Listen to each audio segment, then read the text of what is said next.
America prides itself on being a melting pot, different races, ethnicities, and cultures. But some stop speaking their native language or never learned it really because they wanted to be more American. Now one group is working to change that. Here's our national correspondent, Adi Guajardo.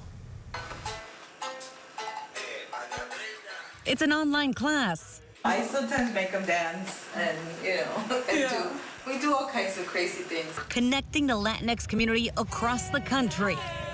Spanish St. Pena is a community for Latinas, Latinxes to come together and to really unpack and heal. One letter at a time, they're putting together words in Spanish, known as palabras, and creating sentences that tell stories of struggles and sacrifices. My family came here from El Salvador, but I grew up in East LA. A Spanish class weaving in family traditions. Both my parents are from Mexico. Upbringings and mixed backgrounds. My mom's family is Mexican, my dad's family is Puerto Rican. A language new and older generations are reclaiming. And even though Spanish wasn't our first language, that's the language that my elders currently speak that helps me connect with them. The founder of Spanish Sin Pena, Wendy Ramirez, says the idea for the course came from her own struggle.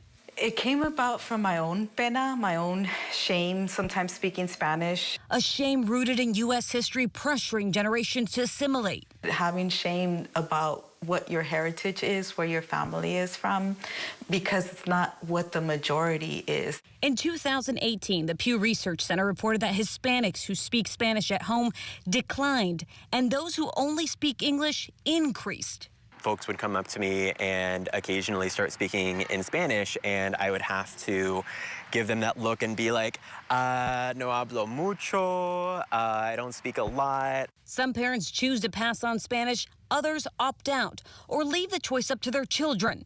And while the reason for losing the language varies, many also point to a time in U.S. history of racial reckoning.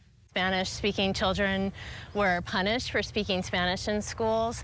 Jonna Perillo, an education historian and professor of English education at University of Texas at El Paso, says in the 1950s and into the 1980s in California, New Mexico, Arizona, and Texas, Spanish speakers were segregated in schools. Almost all of the children spoke Spanish, and when they spoke Spanish in school, either in the classroom or even on the playground, they were beaten, they were given demerits, they were put in closets, they were shamed. In some occasions, they were suspended. It was really almost beaten out of them. Wendy says the past few years, she's felt a shift in representation, and many are now embracing their culture and language. Seeing how many people just would sign up for our wait list, that I was just like, wow. A masterclass helping students reconnect and recover their roots. 5 llamadas perdidas, 4 cartas, 3 heridas, 2 de suerte. And Spanish sounds great. I love it. Zach says his Spanish is improving by the day. A lesson in language and pride. One of our students says, come to learn the language and stay for the cultural group therapy. Adi Guajardo, Scripps News, Phoenix, Arizona. Adi, thank you. There is a new